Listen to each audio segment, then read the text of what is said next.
मैत्रेय जी बोले, राजा के मन की बात जानकर नारद जी ने विचार किया कि जब तक इन्हें कुछ डर नहीं दिखाएंगे तब तक इनका मन यज्ञ से विचलित न होगा। यह विचार कर उन्होंने अपने योग बल से राजा द्वारा यज्ञ में बलि किए गए पशुओं को आकाश मार्ग में प्रकट किया और राजा प्राचीन भविष्य से बोले, हे राजन, ये पशु आपको इस तरह क्रोध से क्यों घूर रहे हैं? नारद जी के वचन सुन राजा ने आकाश की तरफ देखा और वहां उपस्थित पशुओं को देखकर नारद जी से बोले, हे देवर्षि, यज्ञ में मैंने इन पशुओं को मारकर हवन किया था।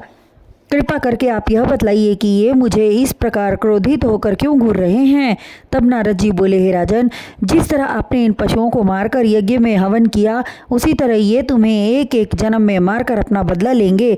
नारद जी के वचन सुनकर राजा अत्यंत चिंतित होकर सोचने लगे कि इन पशुओं से उऋण होने के लिए मुझे कई जन्म लेने होंगे। मुझसे बड़ी भूल हुई जो इन जीवों को मारकर हवन किया। फिर नारद जी से बोले, हे देवर्षि, जितने भी मंत्री, पंडित एवं पुरोहित थे, सबने यही कहा कि यज्ञ करने से बड़ा धर्म अन्य कुछ नहीं है।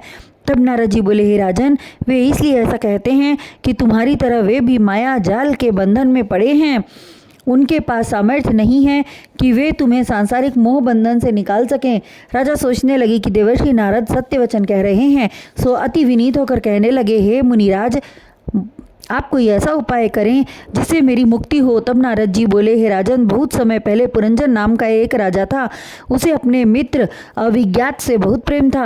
अविज्ञात हर तरह से राजा के खाने, पहनने, सोने एवं उठने बैठने का ध्यान रखता था। एक बार राजा पुरंजन अपनी इच्छा से अविज्ञात को छोड़कर दूसरे स्थान को चला और बहुत दिनों तक भटकते रहने के बाद भी ठहरने के लायक कोई उचित स्थान न मिला। जब वह दक्षिण दिशा में चला तो किले के समान 9 द्वार वाला एक सुंदर मकान उसे दिखलाई दिया। उसके चारों तरफ सुंदर फूल खिले हुए थे। नहर, बाग, बगीचों के बीच वह मकान अत्यंत भव्य लग रहा था। पक्षियों की बोली से वहाँ की मधुरता बढ़ रही थी। द्वार पर पहुंचकर राजा ने देखा कि एक अत्यंत सुंदर स्त्री वस्त्र एवं आभूषणों से सजी हुई अपनी 10 सहेलियों के साथ टहल रही है।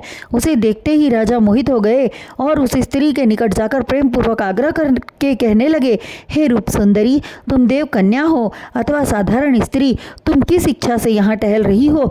तुम्हारे वाण रूपी नेत्रों से मैं घायल हो गया हूँ। हे सुंदरी, तुम्हारे माता पिता कौन हैं? राजा के वचन सुनकर वह स्त्री मुस्कुरा कर बोली, हे राजन, मैं अपने माता पिता को नहीं जानती। अभी तक मैं अविवाहित हूँ और विवाह करने के उद्देश्य से यहाँ टहल रही हूँ। राजा पुरंजन की खुशी का ठिकाना न रहा।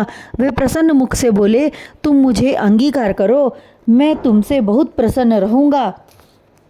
उस कन्या ने राजा का प्रस्ताव स्वीकार कर उनसे गंधर्व विवाह कर लिया।